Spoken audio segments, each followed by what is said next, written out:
Welcome to Spotlight with Diane Canny. Today we are taping at Steel City Coffee House in Phoenixville, and joining me is internationally known speaker, author, and attorney Dave Freese. Thank you for joining us today. My pleasure, Dan. Looking forward to it. So we're going to talk about communicating and your books, The Language of Parenting, and the essay in the new book, Einstein's Business. I brought them both with me. Oh, good. Now, you were called the Grand Master of Enhanced Communication Skills by Steve Forbes of Forbes magazine. How did you get that title? That's true, and it's a good one. When I wrote my first book, The Language of Parenting, which is a communication skills book for parents and grandparents, we sent chapters out. The publisher sent chapters out to various newspapers and magazines and book reviewers, and Steve was kind enough to say that, among other things. And you might wonder, like, why were you sending what looks like a parenting book to Steve Forbes, who's the editor-in-chief of a business magazine? And a couple of important things. Steve is the father of 5 daughters, so I figured, you know, anytime he says that I'm a grandmaster, that's a good sign. And the book, even though it's a book on parenting skills, it's really a book about communication skills. We interviewed other parenting book authors, we interviewed psychologists, we interviewed lots of people who have opinions about how people parent, but mainly in the context of communication. And the way that book came about was that I go around the country and to other countries actually, and I speak on enhanced communication and persuasion skills. And every time I speak, I use my own personal relationships and my relationships with my kids and as examples when I teach. And so people would just get comfortable with me talking about family, and after every speech I'd get hundreds or thousands of emails saying, Dave, what would you say if your 14-year-old daughter said this? And that led me to, for those audiences, to write this book on taking some of the business communication skills that I teach and transferring them into the family context. I read The Language of Parenting, and I am a parent, and it is difficult. And communication with teenagers and young people, it's so much different than when I was growing up and how my parents communicated to me. Sure. And our children are exposed to so many different influences now than they were then, you know. A lot of communication and a lot of models of how people communicate come from television, which moves at an incredibly fast pace, even compared to what it did a few years ago.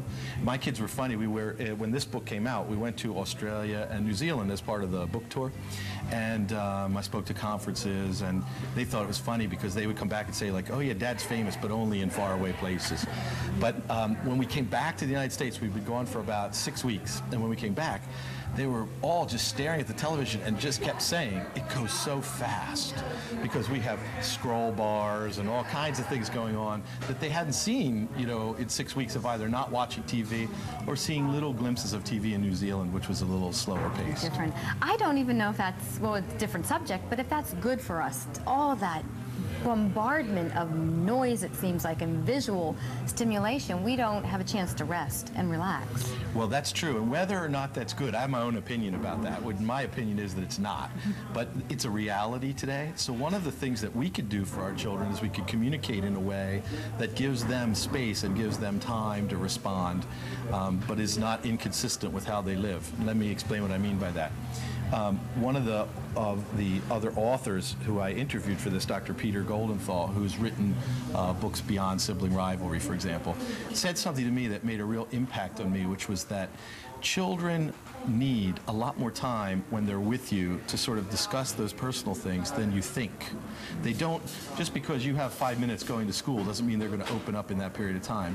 And that while children you know, run across a whole spectrum of how quickly they'll start to communicate, from the child who launches right into it to one that's going to be more reluctant. We have to find ways to allow more time for our kids to open up to us, and we have to allow more opportunities for that. This is, I think, the hardest job I've ever had, is being a parent. It's both the hardest but the most exciting and rewarding too at the same time. It is hard, though. It is so, well, I go back to so different than, you know, when your parents or your teachers would just threaten you or scream, you know, don't do that, or you'll get the wooden spoon or something. Oh, that's brilliant. Let's talk about that, because one of the things that is really important is that I teach the distinction between strategy and tactics, both in business communication and at home. And it's really important to understand the strategies of great communicators. What are those like fundamental principles that all great communicators use, whether they recognize them or not, that underlie and that dictate how they communicate? And one of those things that great communicators realize is something you just said, which is that people would say, don't do that. But if we study how the brain processes language, we come to the conclusion, which most great communicators do, either intuitively or through experimentation, is that we should avoid negation. So for example,